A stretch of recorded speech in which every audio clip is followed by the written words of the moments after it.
So today I'm going to teach you how to train your dog to leave an item on the floor. So we're going to begin with having a food item, so something the dog's already interested in, that we want them to leave, and then we're going to reward them with something better. Now historically this has often been done by presenting the dog with the treat and then taking it away if they move towards it. This is quite frustrating for a dog because normally that's what you do when you want them to take the treat. Okay, so we're going to do it slightly differently. We're going to start with the treat up here, and if they leave it, i.e. take their attention off it and put it onto me, then I will give them something better. So normally you'd be asking them to leave a piece of kibble and giving them, say, a piece of ham, a piece of chicken, a piece of sausage, something like that. Now the dog that I'm going to use to demonstrate with gets very excited about training and food, so I'm just going to use kibble as the reward because she'll do just fine with that. Anything more exciting and she'll start doing all sorts of different behaviours. So the idea being you're going to have a boring food item that the dog is going to leave, so probably a piece of its own food, just a piece of kibble, and if the dog at any point gets that and eats it, then you're going to be fined £5 and you have to make a donation to Dogs Trust. Okay, this is really valuable and it's really important that we do the training really carefully and don't allow the dog to get the thing that they're leaving. At no point are we trying to intimidate, scare the dog, use aggression to stop them getting it. This is about training, this is about self-control and teaching the dog what we do want them to do.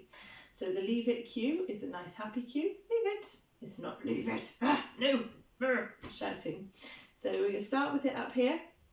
If the dog takes its attention off the item and looks at me, I'm going to click a reward here, or if you were using a yes marker, you could use a yes marker. We're going to gradually get it lower and lower to the floor, and then I'm going to discuss how we would move that on to making it a bit more like it would be in the real world. So things, food items that fall to the floor, and non-food items, so things that the dog might steal, like remote controls, tissues, socks, favourite things that dogs might steal in and around the home, and how we can use our leave it cue to apply to those things as well.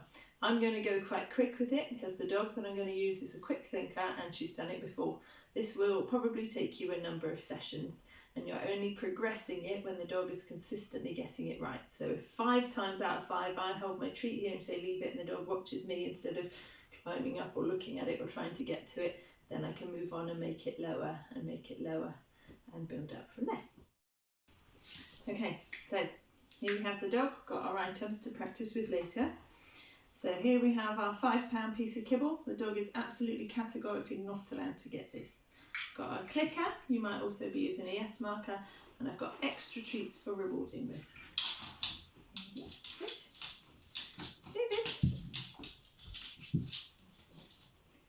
I'm waiting for her to look at me. I can ignore everything else. If she sits, if she lies down, that's fine. I want her looking at me is what I'm rewarding. Leave it. No, we're not holding this out and rummaging at the same time, because then she's not even going to notice this one, and we're not kind of saying ignore this one because I've got a better one. Hands away. Leave it. Good girl. So when we know she can do that consistently, we're going to get it lower and lower with the aim of getting it on the floor. Leave it. Leave it.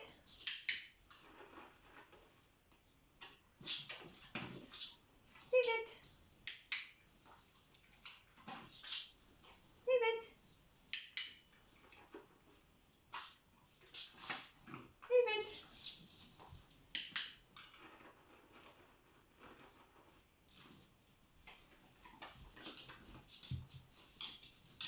Leave it. So you can see it was a little bit trickier for her once it hit the floor. Took a little bit longer to think. We don't need to repeat it or remove it, we just need to wait for that. Leave it.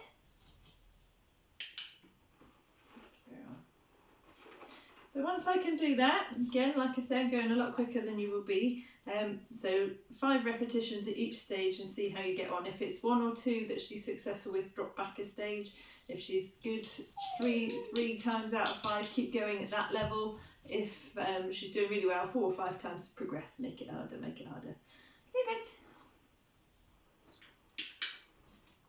Okay, so now I'm going to actually put it on the floor. I'm going to put it on the mat to stop it rolling around because this floor is laminate. Leave it. Now, because it's on the floor, it's a lot more easy for her to access, so I might want to use my foot if she moves to make sure that I've kept it safe and that she hasn't been able to get it. Because if she does dive for it and get it, then I owe the Dogs Trust £5 donation. I have to start again, and I've just made her an opportunist. Okay, it's very important that at this stage it remains under your control. Leave it. So if she moved towards it, I could just gently move my foot over to cover it. Okay, so we've done all that, we've got it onto the floor. Now we want to make it a bit harder. I'm going to drop it on the floor. I'm going to start off, those are for later. Yes, I know you've got a glove. Okay, I'm going to start off by having it quite low down to begin with. Leave it. Just dropping it onto the floor. This is why it's on the mat, because this is where it would start to roll across the floor and then it's not under my control. Leave it. So I'm going to get slightly higher and higher each time I drop it onto the floor. Leave it. Oh, that rolled at you, didn't it? That's very tricky. Leave it. Okay, so we've progressed onto that stage. See if we can do it with me standing up, because that changes things a little bit. Leave it. And now I want to make it look like an accident, so I'm not going to say leave it this time before I drop it, because if I'm dropping something by accident, I don't know I'm going to do it, so I wouldn't ordinarily have time to add the cue in beforehand. So I'm just going to drop it, leave it, and as soon as it hits the floor, say leave it. Leave it. So don't forget, she's leaving boring kibble, and she would be ordinarily getting something really yummy, ham, chicken, little tiny bits of hot dog, something like that. So the thing she's getting is better than the thing she's leaving. Leave it. Yeah, good girl. See, she had to think about that then. And actually, if she'd have gone for that, she'd have probably won. But don't tell her. Top secret. Leave it. Good. So I'm going to add in a bit of movement. And try walking across the mat. Leave it. Good. It would be good as well if she wasn't already sitting, so I can take her with me.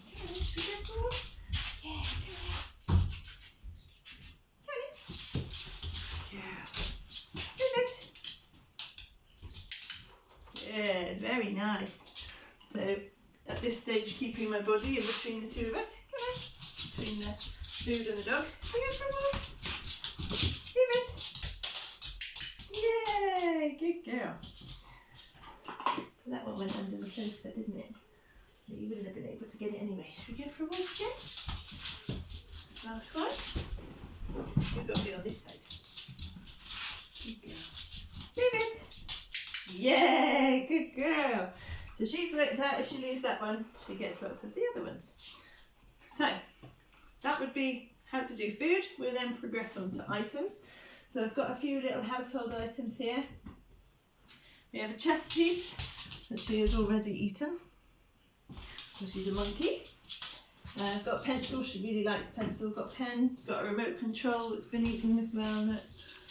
Even dog trainers have pickly dogs. I've got a glove instead of a sock. And let's put a slipper in the mix as well. So we've got all sorts of different things. And, oh, a crisp packet. Rubbish. All favourite things for dogs to steal. Oh. So generally you'd start with the most boring. So probably the remote control. Leave it. If she makes no attempt to get it, great, we'll reward that. That was quite easy. Anyway, what are you doing? Oh, this is a good one. Should we start with this one? Oh, you got the glove. Get the glove, get the glove, get the glove. Get the glove, get the glove. Get the glove. Leave it.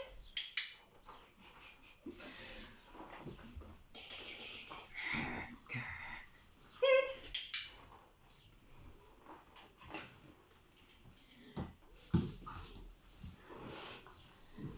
Leave it. Good.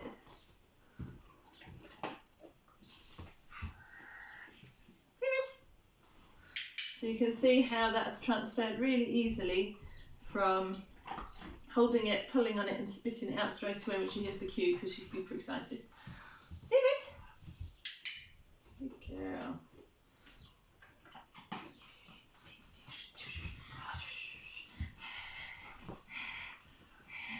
Leave it. Good. try you with the chess piece. Ooh.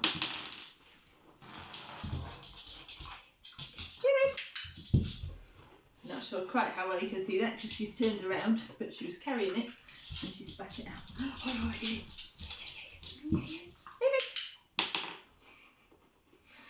Good job. Should we try the crisps? Oh, a bit of rubbish. So I'm just going to walk along, accidentally drop my crisp packet. Oh, I'm not looking. Come on in. Oh, where's it gone? Okay. Okay, so let's just say that the dog has got the thing. I can say, give it, and reward. What I don't want to be doing is bribing her. I don't want to be coming close, because particularly she might be thinking that I want to take it from her, and I don't. Okay, it's really, really key that you don't want to take it from the dog. That teaches them to guard it. They've already got it, it's already theirs. You're teaching them they need to keep it. So I don't want to be wafting this under her nose and luring her away with it, because that's not teaching leave it. So she's already got the crisp packet. Good. Give it. I could then reward the way. Oh, that went under the sofa, sorry. And then I can retrieve the item while she's busy. Yeah, then. It went under the sofa, didn't it? Ready? Give it. Reward away and remove the item. But whilst practicing, it's really important that you give it back, so that they're learning that you don't want to take their thing. Give it. Good girl. So whilst practicing, they always get the item back, and we practice again so that they're not thinking, I'm going to remove it and keep it.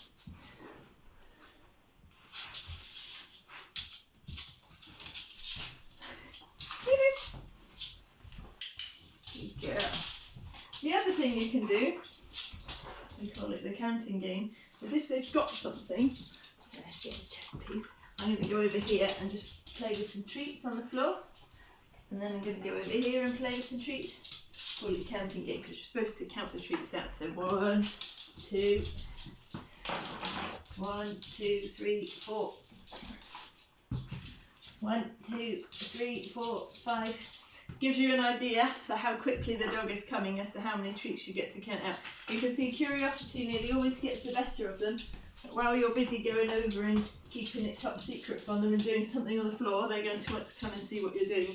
At which point you could move that dog carefully in that way to a different room, go back and retrieve the item, particularly if it was quite high value. But initially we would just want the dog to ignore it. Leave it. Good. So just walking along, we're accidentally dropping our rubbish.